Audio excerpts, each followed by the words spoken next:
السلام عليكم ورحمة الله وبركاته. نار يا حبيبي باك صعدتها مركي قساء لمكي غير إيرانها واحد تقين بأنو جيستين وولي قد لو جيستين لمكي يهود لولو تشري لمكي يهود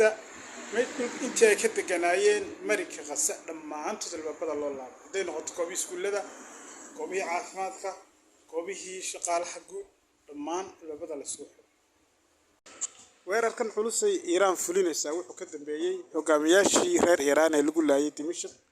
ayay jawaab u ahayd jawaabtana ku soo beegantay waqti aad iyo aad lagu baahnaa habeenkii xalay ahaa qasa lagama seexan oo dadkii reer Falastiin waa ay dabaal degayeen xaqay Israa'iiliintuna ay u ahayd habeen aad iyo aad u madow oo murugo leh hanjabaado fara badan ayay Iran jeedisay oo u jeedisay dhowr dal oo Sacuudigu ka mid yahay Urdun ay ka mid tahay waxaana u sheegtay inaan hadii loo soo isticmaalo hawadooda laga weeraro Iran lagaga soo duulo inay la dagaalami doonto wadamadaasi hawadooda hadii loo soo isticmaalo duqeynta Iran